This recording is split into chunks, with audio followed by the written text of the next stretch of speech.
اعوذ باللہ من الشیطان الرجیم بسم اللہ الرحمن الرحیم رب اشرح لی صدری ویسر لی امری واحلل عقدۃ من لسانی یفقہوا قولی۔ السلام علیکم ورحمۃ اللہ وبرکاتہ۔ دیکھیے، ہم دیکھتے آ رہے ہیں کہ جب آپ صلی اللہ علیہ وسلم نے مکے میں اپنا مشن سٹارٹ کیا تو اس کی کس کس طریقے سے جو ہے لوگوں کو اس کے اگینسٹ یا اس کے فیور میں آرگیومنٹس نظر آئے، اور جو اگینسٹ تھے ان کے پاس بہت سارے ریزنز تھے، اور جو فور تھے ان کے پاس بھی بہت سارے ریزنز تھے۔ صرف توحید نہیں تھا، اور بھی بہت سارے ریزنز تھے، تو جس کی وجہ سے وہ جو ہیں اسلام کی طرف اٹریکٹڈ فیل کر رہے تھے۔ جیسے حضرت عمار بن یاسر جو ہیں اور ان کی جو فیملی جو ہے، بیسیکلی وہ ان کا آتا ہے کہ وہ جو آیتیں اتری تھیں کہ بچی کو نہ مارو، پیدا ہوئی بچی کو، وہ اسی سے انفلوئنس ہوئے تھے۔ تو بہت ساری جو خوبصورت باتیں تھیں قرآن شریف میں، بیوٹیفل باتیں تھیں، جب وہ آتی تھی تب لوگوں کو یہ ہوتا تھا کہ یہ ایک خدا وہ بتا رہا ہے، وہ سکھا رہا ہے جو ہمارے بتیرے نہیں سکھاتے۔ تو ایک خدا کی جو خوبصورتی تھی وہ لوگوں کو توحید پہ لے کے آ رہی تھی۔ تو کئی لوگوں کے لیے ڈائریکٹلی ایک خدا کا آئیڈیا، تصور ہی اٹریکٹیو تھا، اور کئی لوگوں کو ایک خدا کے اور جو کیریکٹرز تھے جو اس کی سکھا رہا تھا، جو وہ اللہ جو سکھا رہا تھا قرآن شریف میں، محبت، دشمنوں کو دوستی میں بدلنا، یہ چیزیں جو ہیں لوگوں کو اللہ کی طرف لا رہی تھی، کھینچ رہی تھی۔ کیونکہ ہماری پرسنالٹی بھی الگ الگ ہوتی ہیں ہم انسانوں کی، اور ہم انسانوں میں سمپلی عقل کو فالو کرنے والے لوگ کم ہوتے ہیں، اور ایموشن کو فالو کرنے والے لوگ ہم زیادہ ہوتے ہیں، ہم انسان۔ تو ایموشنل کنیکٹ جو ہوتا ہے فائنلی وہ زیادہ ہیوی ہوتا ہے، اور قرآن ایک بہت ڈیپ ایموشنل کنیکٹ بنا رہا تھا۔ آپ صلی اللہ علیہ وسلم بہت ایموشنل ڈیپ کنیکٹ بنا رہے تھے لوگوں سے۔ تو ایک اور چیز جو قرآن شریف یا آپ صلی اللہ علیہ وسلم کا میسج جو اسٹیبلش کر رہا تھا، ایک اور نیا آئیڈیا، ہم کئی نئے چیزیں دیکھ چکے ہیں۔ جیسے ہم نے کچھ دن پہلے دیکھا تھا نیچر کے اوپر تدبر کرنا، وہ ایک نئی چیز تھی لوگوں کے لیے۔ جو اللہ کہتا ہے یہ میری آیتیں دیکھتے ہیں آسمان اور زمین کے اور منہ پھیر کے نکل جاتے ہیں، اس پہ تدبر نہیں کرتے۔ آف کورس اسپرچل لوگ کرتے تھے، بٹ یہ ایک جنرل اسٹیٹمنٹ یہی تھی کہ لوگ نہیں کرتے، آج بھی نہیں کرتے، رک کے سوچتے نہیں ہیں کہ ان آیتوں میں اللہ ہمیں کیا کہہ رہا ہے، کیا میسج دے رہا ہے۔ قرآن کی آیتوں کو ہی نہیں کرتے تو مطلب سورج، چاند اور باقی چیزوں کو تو چھوڑیے۔ تو ایک اور نئی چیز جو اسٹیبلش ہو رہی تھی، جو عربوں کے لیے نئی تھی، نئی ان دا سینس کہ ابراہیم اور اسماعیل علیہ السلام نے جو سکھایا تھا پر وہ بھول چکے تھے، دور ہو چکے تھے، بالکل کوئی تصور ہی نہیں تھا اس بات کا، کس کا؟ قیامت کا، کہ ایک بار پھر سے ہمیں زندہ کیا جائے گا۔ جیسے کل بھی جو ہم نے بات ختم کری تھی وہ اسی بات پہ کری تھی کہ کسی نے ہڈیوں کے جو ہڈی کو چورا بنایا اور آپ صلی اللہ علیہ وسلم کے منہ پہ اڑا دیا اور کہا کہ اللہ جو ہے ہمیں پھر سے زندہ کرے گا، اور آپ سے نے کہا ہاں اس کو بھی کرے گا جس کو تم نے اڑایا ہے پھونک مار کے، ہڈی کا جس کا چورا، اور تم کو بھی کرے گا، اور اگر تم یہ راستے پہ رہو گے تو تمہیں اللہ جو ہے جہنم میں ڈالے گا۔ آپ صلی اللہ علیہ وسلم نے یہ بات نفرت میں نہیں کہی کہ تو جہنم میں جائے گا، بلکہ وارننگ میں گئی کہ میرے بھائی تو جہنم میں چلا جائے گا، چھوڑ دو اس راستے کو۔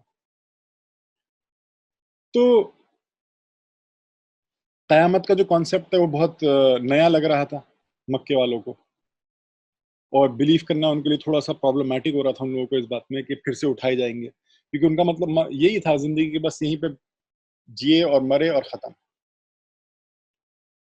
اب جب یہ بات آتی تھی تو وہ لوگ کہتے تھے کہ ہمارے پاس فرشتے کیوں نہیں آتے، ہمارے پاس فرشتے کیوں نہیں آتے، کہ اللہ اگر ہمیں فرشتہ بھیج دے تو ہم یہ سب باتیں مان لیں ان چیزوں کو۔ تو جیسے ہم پہلے بھی دیکھ چکے ہیں کہ ولید نے جو مخزوم قبیلے کے لیڈر تھے انہوں نے یہ بولا تھا کہ وہی آئے گی تو اس کو آئے گی، مجھے نہیں آئے گی۔ آپ صلی اللہ علیہ وسلم کو کہتے ہوئے کہ اس کو آئے گی، مجھے نہیں آئے گی، جبکہ میں سب سے انفلوئنشل ہوں. تو کہتے ہیں فرشتے کیوں نہیں آتے؟ تو ایک آیت میں اللہ نے کہا کہ اگر زمین پہ فرشتے چلتے ہوتے تو ہم فرشتوں کو ہی پیغمبر بنا کے بھیجتے. اور پھر اللہ نے ایک اور جگہ کہا، اسی بات پہ کمنٹ کیا، کیونکہ یہ باتیں بار بار آ رہی تھی، بار بار آ رہی تھی.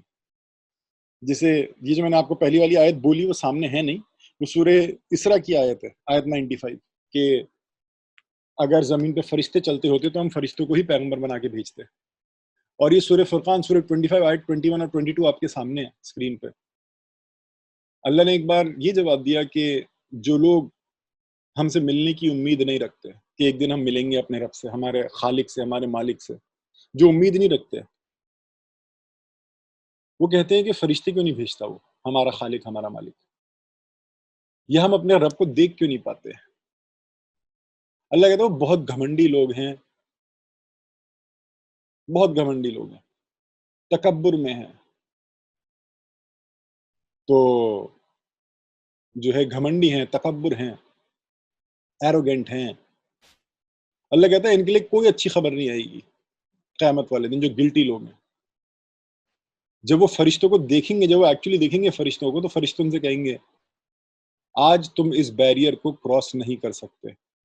ایک بیریئر ہوگا، لوگوں کو ڈیوائڈ کر رہا ہوگا، نیک اور گنہگار لوگوں کو، اور وہ کہیں گے اس بیریئر کو پوائنٹ کر کے آج یہ جو بیریئر ہے نا تمہارے اور بیچ میں اور نیک لوگوں کے بیچ میں، آج تم اس بیریئر کو کراس نہیں کر سکتے.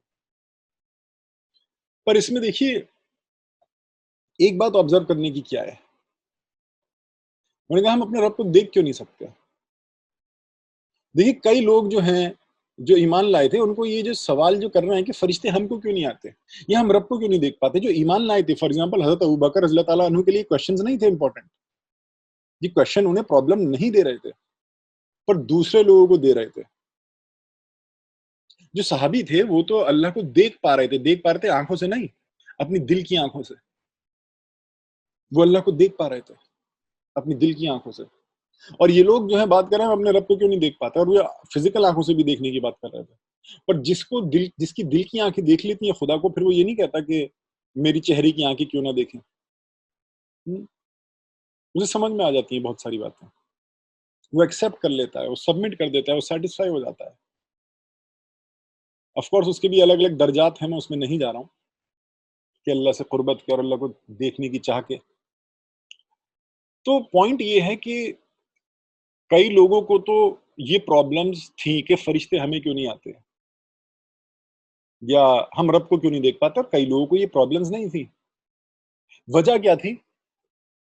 وجہ یہ تھی کہ اللہ نے بولا یہ بہت گھمنڈی ہیں، یہ بہت گھمنڈی ہیں، کہ اندر ہی اندر یہ بہت گھمنڈ میں رہتے ہیں، تو ایروگینٹ ہیں. اور کیونکہ طوطا طوطے کے ساتھ رہتا ہے اور کبوتر کبوتر کے ساتھ، تو اللہ ان لوگوں کو اپنے قریب نہیں کرتا تھا. ایکچولی دعوت کا پوائنٹ یہی ہے، لوگ اس آیت کو پڑھ کے نکل جاتے ہیں پر وہ سمجھتے نہیں یہ دعوت کا پوائنٹ ہے کہ جو گھمنڈی آدمی ہے اللہ اس کو ہدایت نہیں دیتا، اللہ اس کو اپنے قریب نہیں آنے دیتا. کہ ہدایت کا راز کیا ہے کہ اللہ ہدایت اس کو دیتا ہے جس سے وہ محبت کرتا ہے. اور اللہ کہہ رہا ہے یہ تو گھمنڈی لوگ ہیں، یہ یہی کہتے رہیں گے کہ فرشتہ کیوں، میں ان کو آؤں گا نہیں، ان کے قریب دوں گا نہیں ان کو ہدایت. تو ایکچولی کام کیا ہو جاتا ہے دائی کا؟ کام کیا ہو جاتا ہے؟ لوگوں کے کو گھمنڈی جو ان کا نیچر ہے اس سے ہٹانے کی کوشش، بچپن سے بچوں کی ایسی تربیت کرنا کہ وہ گھمنڈی نہ بنے، معاشرے میں ایسا ایک ماحول بنانا کہ گھمنڈی بھی جو ہے اپنا گھمنڈ چھوڑے. دائی کا یہ کام ہو جاتا ہے، کیونکہ اللہ کنیکشن بناتے ہی نہیں ہے گھمنڈی لوگوں سے. اللہ ہمیں بچائے، مجھ کو، آپ کو، ہم سب کو گھمنڈ سے، تکبر سے. پر تکبر ہی تو کیا تھا ابلیس نے، کہ اللہ نے کہہ دیا تھا گیٹ آؤٹ. اللہ کہہ رہا ہے یہ تکبر والے لوگ ہیں میرے نبی، اے میرے رسول، یہ یہی کہیں گے کہ فرشتے کیوں نہیں آتے. ان کے دل میں کبھی میں ہدایت اتاروں گا ہی نہیں کہ دل پہ یہ مطمئن ہو جائیں، کہ دل بول پڑے ارے بھائی تو کیا سوال سوچ رہا ہے، تو یہ آسمان اور زمین تو سمجھ میں نہیں آتا. کیونکہ فائنلی آدمی دل کی سنتا ہے نا، ان کا دل کو میں اپنی طرف موڑوں گا ہی نہیں، ان کے دل کو میں اپنی طرف موڑوں گا نہیں. تو یہ ایکچولی اس آیت میں ایک دعوتی پوائنٹ بھی ہے اگر آپ دعوت کے پوائنٹس کو سمجھے میں ڈیٹیل میں. اللہ کہتا ہے یہ تو گھمنڈی لوگ ہیں، they are proud of themselves and too insolent. تو وہ کہتے تھے کہ فرشتے کیوں نہیں آتے؟ تو اللہ نے کہا کہ فرشتے ہوتے تو فرشتے ہی بھیجتے، اور اللہ نے آپ صلی اللہ علیہ وسلم کو بتا دیا کہ میں ان کو یہ ایسی سوال کرتے رہیں گے، ان کو میں ہدایت نہیں دینے والا ہوں کیونکہ یہ گھمنڈی لوگ ہیں۔ تو اب اگر اللہ خود کہہ رہا ہے کہ میں ان کو ہدایت نہیں دوں گا کیونکہ یہ گھمنڈی ہیں، اور آپ صلی اللہ علیہ وسلم ان کے لیے ہدایت چاہتے ہیں، تو بتائیے اب آپ صلی اللہ علیہ وسلم کس کام میں لگ جائیں گے؟ کس کام میں لگ جائیں گے؟ لوگوں کو موت کی یاد دلانے میں کہ بھائی ہم سب کو مرنا ہے، ہم سب مٹی ہیں، کائے میں گھمنڈ لے رہا ہو، کائے چیز میں گھمنڈ کر رہا ہو، کس چیز پہ گھمنڈ کر رہا ہو؟ کیا لایا تھا سکندر، کیا لے گیا جہاں سے؟ یہ اولیاء اللہ سکھا کے گئے ہیں، یہ اولیاء اللہ سکھا کے گئے ہیں، وہ ہمیشہ ہر جنریشن میں یہی سکھا کے گئے ہیں، کیا لایا تھا سکندر، کیا لے گیا جہاں سے۔ بھلے ہی ایک شعر ہے پر ان کا میسج یہی رہا ہے کہ لوگ گھمنڈی نہ بنے، کیونکہ گھمنڈی لوگوں کے ساتھ اللہ کنیکشن نہیں بناتا، گھمنڈی لوگوں کے ساتھ اللہ کنیکشن نہیں بناتا، چاہے وہ ابلیس کی طرح زبردست عبادت گاری کیوں نہ ہو، چاہے وہ ایک اللہ کو ایک ماننے والے ہوں، الاحد کہ خدا ایک ہے یہ ماننے والے ہوں اور زبردست عبادت گاروں پر گھمنڈی ہوں، اللہ کہہ دے گا گیٹ آؤٹ۔ جو ہے نا حدیثوں میں کہ لوگ تہامہ پہاڑ جتنی نیکیاں لے کے پہنچیں گے، اللہ ان کی نیکیوں کو راکھ کرے گا اور جہنم میں ڈال دے گا۔ تو جو گھمنڈ ہے نا، یہ نہ سوچیں کہ جو مسلمان ہے وہ بچ گیا، بلکہ مسلمان زیادہ پرابلم سچویشن میں ہے، مسلمان زیادہ کہ تو کتاب ہونے کے بعد بھی تو گھمنڈی ہے۔ ابلیس جو ہے تو رائل اسمبلی میں الرحمان کی، اور تیرے دل میں حسد ہے، نفرت ہے، تکبر ہے، تو وہ زیادہ پرابلمٹک چیز ہے، وہ زیادہ پرابلمٹک چیز ہے۔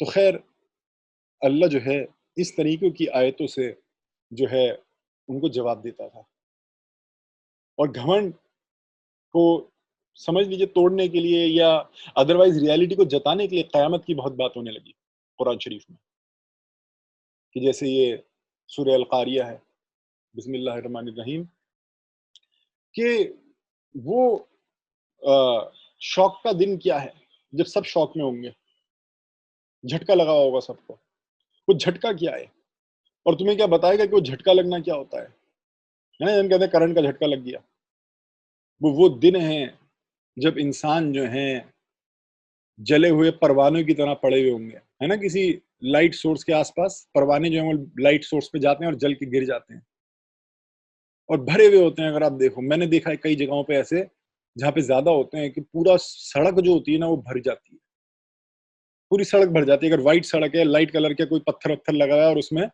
تو وہاں پہ موت سی موت پڑے ہوں گے، پروانے پڑے ہوں گے، لگ رہا ہے ایسے ہوں گے انسان، اور پہاڑ جو ہیں وہ روئی کے گالوں کی طرح ہوں گے، جن کو تم کوئی بھی چیز جس کو تم سمجھتے ہو نا فکسڈ یا سیفٹی کی جگہ جو فکسڈ ہے، جو ہل نہیں سکتی، وہ سب ادھر کا ادھر ہو چکا ہوگا، جس کے میزان، جس کا سکیل، جس کا ترازو بھاری ہوگا، اس کو وہ اچھی کنڈیشن میں ہوگا، اور جس کا ترازو ہلکا ہوگا وہ ایک بری کنڈیشن میں ہوگا، اس کا جو گھر ہوگا وہ ایک گڈھا ہوگا، اور کیا بتائے گا وہ تمہیں وہ گڈھا کیا ہے؟ وہ جلتی ہوئی آگ ہے، جہنم۔ تو دیکھیے، جس کو اللہ پسند تھا، جو گھمنڈی نہیں تھا، اللہ نے تو اس کو خواب میں دکھا دیا تھا نا کہ میرے ابا مجھے جہنم میں دھکا دے رہے ہیں اور کسی نے مجھے بچا لیا۔ جہنم مطلب آگ کے گڈھے میں دھکا دے رہے ہیں، اور حضرت خالد جو تھے، جو بھاگ کے آتے تھے تو بکر کے پاس کہ مجھے یہ خواب آیا، اس کو انٹرپریٹ کرو، اور جب میں نے مڑ کے دیکھا تو جو مجھے بچا رہا تھا وہ محمد صلی اللہ علیہ وسلم تھے، الامین۔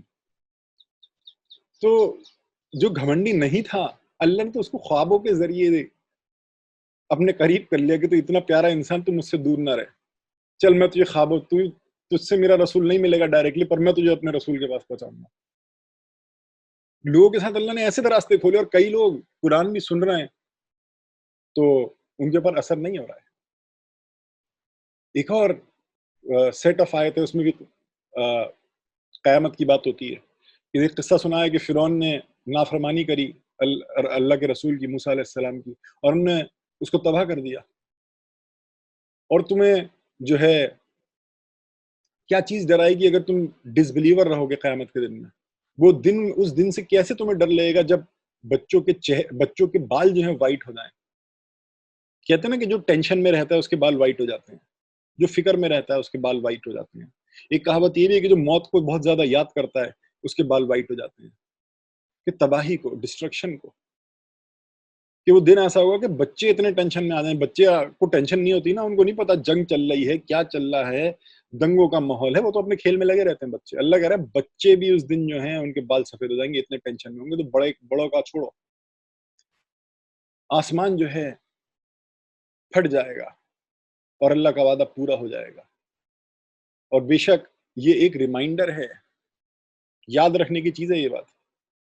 تو جو چاہے اپنے رب کی طرف سیدھا راستہ لے لے, راستہ پکڑ لے اپنے رب کا. رب کون ہے؟ بسم اللہ الرحمن الرحیم. جو چاہے وہ بڑھ جائے الرحمن الرحیم کی طرف, اور جو چاہے وہ بڑھ جائے ظلم زیادتیوں کی طرف, نفرتوں کی طرف. جو چاہے بڑھ جائے وہ رحم الرحمن کی طرف, رحم کی طرف, اور جو چاہے وہ بڑھ جائے شیطان کی طرف, ظلم اور زیادتیوں کی طرف. جو چاہے. تو اس طریقے کی جو ہے میسیجز قرآن شریف میں قیامت کو لے کے بھی بہت سارے آنے لگے. تو جو ہے ایک طرف جہاں یہ جتایا جا رہا تھا کہ اس دنیا کی کوئی ویلیو نہیں ہے, کہ قیامت سب ختم ہونا ہے, موت ہے, ان باتوں کو جتایا جا رہا تھا, اسی مومنٹ میں ایک اور چیز جتائی جا رہی تھی کہ قیامت تو بہت نزدیک ہے. انفیکٹ آپ صلی اللہ علیہ وسلم جو ہیں وہی قیامت کی ایک نشانیوں میں سے ہیں کہ قیامت بہت قریب ہے. کہ جو آدمی مرتا ہے اور آنکھیں جب وہ کھولے گا تو قیامت میں ہوگا. جیسے ہم سوتے ہیں اور اٹھتے ہیں تو پتہ نہیں ہوتا, 8 گھنٹے گزر گئے, میں تو 10 منٹ کے لیے لیٹا تھا, 4 گھنٹے میں سو گیا. تو ایسا ہی والا ایکسپیرینس ہوگا لوگوں کو قیامت والے دن, کہ اب جب وہ مر کے جب اٹھیں گے تو ان کو احساس نہیں ہوگا کہ 1000 سال دو. جیسے اصحاب کہف جو تھے, ان کا بھی آج تھوڑا سا ذکر ہوگا, اصحاب کہف کا, کہ 300 سال گزر گئے اور ان کو لگ رہا تھا ابھی تو سوئے تھے. تو جہاں یہ جتایا جا رہا تھا کہ اس لائف کی کوئی ویلیو نہیں ہے, وہیں یہ بھی جتایا جا رہا تھا کہ یہ ٹائم بہت امپورٹنٹ ہے. فار ایگزامپل یہ جو آیت ہے لیلۃ القدر کو لے کے, کہ لیلۃ القدر 1000 مہینوں سے بہتر ہے, کہ یہ ٹائم بہت امپورٹنٹ بھی ہے. بے شک قیامت بہت قریب ہے, ڈسٹرکشن بہت قریب ہے, اور چونکہ اتنا قریب ہے اس لیے یہ ٹائم بہت امپورٹنٹ ہے. فائنلی ہماری قیامت تو تب ہے نا جب ہم مر رہے ہیں. جب ہم مر رہے ہیں ہماری قیامت تو تب ہے جب ہم مر رہے ہیں, جب ہمیں موت آ رہی ہے. اور کون ہے جس کو نہیں آ رہی ہے؟ ہر روز ایک دن کم ہو رہا ہے, ہر روز ایک دن کم ہو رہا ہے ہماری لائف سے, ہر مومنٹ ایک سانس کم ہو رہی ہے. ہم سانسوں میں نہیں ناپتے زندگی کو, پر ہر مومنٹ اللہ کے نزدیک تو ریکارڈڈ ہے نا, کہ ہر روز ایک سانس ہماری کم ہو رہی ہے ہمارے ریکارڈ میں سے, ہر مومنٹ میں, ہر مومنٹ میں. یہ بات کرتے کرتے کتنی ساری سانسیں جو ہیں ہماری چلی جائیں گی, اور وہ ریکارڈ کیا ہوں گی کہ ہاں جی بیٹھ کے سیرت سن رہے تھے, آپ صلی اللہ علیہ وسلم پہ بات کر رہے تھے, الحمدللہ. تو جہاں قرآن شریف یہ جتا رہا تھا مکے والوں کو کہ یہ جو لائف ہے اس کی کوئی ویلیو نہیں ہے, وہیں یہ بھی جتا رہا تھا کہ یہ جو ٹائم ہے اس کی بہت ویلیو ہے. لائف کی کوئی ویلیو نہیں ہے جو دنیا کی زندگی ہے, پر یہ جو ٹائم ہے یہ بہت ویلیویبل ہے. ورلڈلی لائف کی کوئی ویلیو نہیں ہے, پر یہ جو ٹائم ہے جو تمہیں ملا ہوا اس ورلڈ میں یہ بہت امپورٹنٹ ہے. جیسے یہ آیت کہ ایک لیلۃ القدر جو ہے 1000 مہینوں کے اوپر بھاری ہے, کہ اپنی آخرت بنا لو, اپنی آخرت بنا لو. اور رسول اللہ صلی اللہ علیہ وسلم کی امپورٹنس, ایکچولی آیت ہم نے کری تھی رمضان میں اس کے اوپر, کافی اچھا ہمارا خوبصورت ٹاک ہوا تھا اس کے اوپر, لیلۃ القدر کے اوپر. تو ایکچولی آیت جو ہے آپ صلی اللہ علیہ وسلم کی امپورٹنس کو جتاتی ہے. قرآن کی تو جتاتی ہے, پر رسول اللہ صلی اللہ علیہ وسلم کی بھی جتاتی ہے یہ امپورٹنس, کہ قرآن سے جڑو, رسول سے جڑو, اپنے دل جوڑو قرآن سے اور رسول اللہ صلی اللہ علیہ وسلم سے. یہی میٹر کرتا ہے. یہ بہت امپورٹنٹ چیز ہے کہ ہم ان سے اپنے دل جوڑیں. اسلام منع نہیں کرتا دنیاوی اسپیکٹ کو, کہ فیملی نہ ہو, بزنس نہ ہو, جاب نہ ہو, پر کہتا ہے کہ یہ فائنلی ختم ہو جائے گا, ختم ہو جائے گا. لوگ ریٹائر بھی ہو جاتے ہیں, ختم ہو جاتا ہے یہ سارا معاملہ. جو رہ جاتا ہے وہ کنیکشن رہ جاتے ہیں, کہ آپ نے کنیکشن بنائے قرآن سے, رسول اللہ سے, اللہ سے, اپنے مالک سے, اپنے پیدا کرنے والے سے, یا نہیں بنائے. تو قرآن وہیں دوسری طرف یہ بھی ایمفسائز کر رہا تھا کہ ٹائم بہت زیادہ امپورٹنٹ ہے. تو جنت جہنم پہ کافی فوکس قرآن کر رہا تھا. جیسے حدیثوں میں بھی آتا ہے کہ سٹارٹنگ میں اللہ سے کنیکشن اور جنت جہنم یہ والے کمانڈز آئے، حکم نہیں آئے، شریعت کے جو حدود ہیں، حدود نہیں آئے ہیں سب سے پہلے. بھلے ہمارے لیے آج، ہمارے لیے مطلب میں ایک جنرلائز اسٹیٹمنٹ دے رہا ہوں، ضروری نہیں ہے کہ ہر کسی کے لیے، پر کئی لوگوں کے لیے حدود ہی سب سے زیادہ امپورٹنٹ ہے آج کے ٹائم پہ. اور تکبر اور رحم اور الرحمن سے کنیکشن یہ امپورٹنٹ نہیں ہے ان کے لیے. ان کے لیے حدود سب سے امپورٹنٹ ہے کہ سزائیں کیسے نافذ کریں ہم دنیا پہ، سزائیں کیسے نافذ کریں ہم دنیا پہ. تو وہ ایک حصے پہ زیادہ ہی زور دے دیتے ہیں، جبکہ اللہ نے ان حصوں کو بعد میں لائے. بے شک سب چیزیں امپورٹنٹ ہیں، پر ہر چیز کی اپنی جگہ ہے. سب سے پہلے الرحمن امپورٹنٹ ہے، سب سے پہلے الرحمن امپورٹنٹ ہے. اس کے اوپر بھی میں کچھ آیتیں بتاؤں گا انشاءاللہ. میں نے کہا سب سے امپورٹنٹ الرحمن ہے، چلیے اسی پہ تھوڑا سا بولتا ہوں. دیکھیے قرآن کی جو آیتیں آئی تھیں اس میں نا بڑے ایک عجیب ایک ایسپیکٹ تھا. جیسے یہ آیتیں آپ کے سامنے سورہ اسراء کی آیت نمبر 41 کہ ہم نے لوگوں کو جو ہے ہر طریقے کے اگزامپل دیے ہیں قرآن میں تاکہ وہ لوگ جو ہیں عبرت لیں، پر وہ اور زیادہ گناہ میں مبتلا ہو گئے ہیں اور زیادہ دور چلے گئے ہیں. بجائے قریب آنے کے اس قرآن سے وہ اور زیادہ دور چلے گئے، قرآن سن کے، قرآن جان کے. یہی میسج جو ہے سورہ 17 سورہ سیم سورہ سورت میں، سورہ اسراء میں آیت نمبر 60 میں، یہ تھی آیت نمبر 41، سورہ 17 آیت 41، اور یہ ہے سورہ 17 آیت 60. اور ایسی آیتیں اور دوسری جگہ پہ بھی ہیں کہ اے رسول صلی اللہ علیہ وسلم کہ ہم نے آپ کو وہ باتیں بتائی ہیں جو آپ کا رب جانتا ہے. آپ کا رب سب چیزوں کے بارے میں جانتا ہے، سب انسانوں کے بارے میں جانتا ہے. جو ہم نے آپ کو چیزیں دکھائی ہیں یہ سب ایک آزمائش کے طور پہ ہے، انسانوں کے لیے آزمائش ہے کہ ہم نے فرشتے آپ کو دکھائے، ان کو نہیں دکھائے. فار ایگزامپل یہ آزمائشیں چل رہی ہیں. اور جیسے ہم نے جو زقوم کا جو پیڑ ہے، بھلے اس آیت میں زقوم مینشن نہیں ہے، پر ایک پیڑ ہے جنت میں، اس کی ڈیٹیل جو ہے دوسری جگہوں پہ، اس کی ڈیٹیل بھلے یہاں مینشن نہیں ہے، کہ جیسے زقوم کا جو پیڑ ہے وہ مینشن کیا اللہ نے، وہ کسی نے دیکھا نہیں ہے، پر آپ صلی اللہ علیہ وسلم کو اللہ نے ویژن میں دکھایا ہوا ہے وہ سب. ہم تو انہیں وارننگ دیتے ہیں ان چیزوں کی جو چیزیں ہم نے آپ کو دکھا دی ہیں، پر یہ ان کو اور زیادہ جو ہے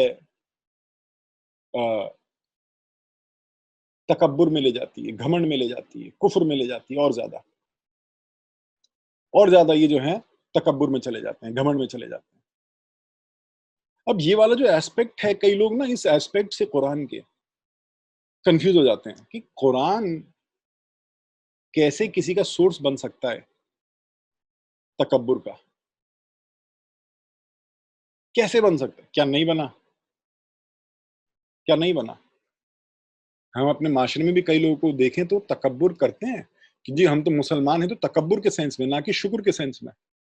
شکر کے سینس میں نہیں، وہ تکبر کے سینس میں لے کے جاتے ہیں، گھمنڈ کے سینس میں کہ ہم تو مسلمان ہیں، ہمارے لیے جنت ہے، یہ سب مردود، یہ سب جہنمی ہے. یہ جو بولتے ہیں نا اس طریقے سے، جن کا کبر بول رہا ہوتا ہے، گھمنڈ بول رہا ہوتا ہے، ان کا شکر، ان کی فکر نہیں بول رہی ہوتی، وہ ان کا گھمنڈ بول رہا ہوتا ہے کہ ہم تو افضل ہیں، ہم تو اونچے ہیں. تو یہ جو چیز ہے، یہ تو میں نے مسلمانوں کا اگزامپل دیا، پر یہاں پہ بات ہو رہی ہے مشرکوں کی. جیسے ابو لہب فار ایگزامپل، کہ جب قرآن نہیں آیا تھا تو اس کو لوگ کوئی اتنا برا نہیں مانتے تھے، پر جب یہ قرآن شریف کی آیتیں آئیں تو وہ برائیوں میں بڑھتا چلا گیا. ابو لہب جو ہے آپ صلی اللہ علیہ وسلم کے چچا، وہ برائیوں میں بڑھتے چلا گیا ابو لہب. تو جو ہے یہ والا ایسپیکٹ کہ اللہ کہتا ہے کہ قرآن جو ہے کئی لوگوں کو بہت زیادہ بڑھا دے گا گمراہی میں، گھمنڈ میں، غلط راستے پہ. یہ ایسا کیوں؟ یہ ایسا کیوں؟ جیسے میں نے کہا تھا کہ الرحمن کی یاد بہت امپورٹنٹ ہے. دیکھیے کیونکہ قرآن میسج لے کے آیا تھا الرحمن کی یاد کا، اور قرآن کہتا ہے چیپٹر 43 ورس 36 اور 37 میں کہ جو الرحمن کی یاد سے غافل ہوتے ہیں ہم ان کے ساتھ ایک شیطان کو جوڑ دیتے ہیں. اب دیکھیے کوئی قوم جو کٹی ہوئی ہے الرحمن کی یاد سے، اس لیے نہیں کہ وہ کاٹنا ہے اپنے آپ کو، اس لیے کہ کوئی ان کے پاس لے کے ہی نہیں پہنچا الرحمن کی یاد. تو ان کو اللہ جو ہے نا ان کے اوپر ہلکا ہاتھ رکھتا ہے. پر جب آپ صلی اللہ علیہ وسلم الرحمن کی یاد لے کے پہنچ گئے اور وہ اس کو ٹھکرا دیتے ہیں تو ان کے ساتھ شیطان جو ہے اور سٹرونگلی جڑ جاتا ہے, بہت سٹرونگلی جڑ جاتا ہے, اور وہ لوگ گمراہی میں اور زیادہ مبتلا ہو جاتے ہیں. ایکچولی جو آیت ہے نا, یہ جو 2 آیتیں آپ کو دکھائیں کہ قرآن آنے کے بعد لوگ اور زیادہ گھمنڈ میں چلے جاتے ہیں, وہ کیسے چلے جاتے ہیں؟ کیونکہ قرآن کو جو وہ ریجیکٹ کر رہے ہیں وہ الرحمن کو ریجیکٹ کر رہے ہیں. اور اللہ کہتا ہے جو الرحمن کی یاد سے غافل ہیں, جو الرحمن کو ریجیکٹ کر رہے ہیں, ان کے ساتھ شیطان جڑا ہوتا ہے جو ان کو غلط راستے پہ چلاتا ہے جبکہ ان کو لگتا ہے وہ صحیح راستے پہ ہیں. تو ابو لہب کو لگ رہا تھا وہ صحیح راستے پہ ہیں, ابو جہل کو لگ رہا تھا وہ صحیح راستے پہ ہے, اور وہ غلط راستے پہ تھے. تو اللہ کا سسٹم ایسے ورک کرتا ہے. تو الرحمن کی یاد بہت زیادہ امپورٹنٹ ہے, بہت زیادہ امپورٹنٹ ہے الرحمن کی یاد. یہاں تک کہ قیامت تک کو بھی اللہ نے الرحمن الرحیم مالک یوم الدین اس سے جوڑا ہے کہ جو الرحمن کی طرف آئے گا اس کو وہ میری طرف آئے گا, جو رحم کی طرف آئے گا وہ الرحمن کو پلیز کرنے پہ لگا ہوا ہے. تو جو ہے کئی لوگوں کو یہ کنفیوزنگ لگتی تھی یہ باتیں, صحابہ کو بھی آتے تھے کتابوں میں کہ لوگ تھوڑے پرپلیکس ہو جاتے تھے یہ بات سن کے کہ یہ کیا کہ قرآن کے ذریعے بھی جو لوگ ہیں گمراہی کی طرف چلے جاتے ہیں. قرآن کے ذریعے ان دا سینس قرآن سن کے, قرآن جان کے. ہاں, کیونکہ وہ جب قرآن کو ریجیکٹ کرتے ہیں تو وہ جو ہیں زیادہ گمراہی میں چلے جاتے ہیں. اس طریقے سے, اس سینس میں. اسلام سے ریلیٹڈ انٹرسٹنگ باتیں جاننے کے لیے دیکھتے رہیے ہمارے ویڈیوز.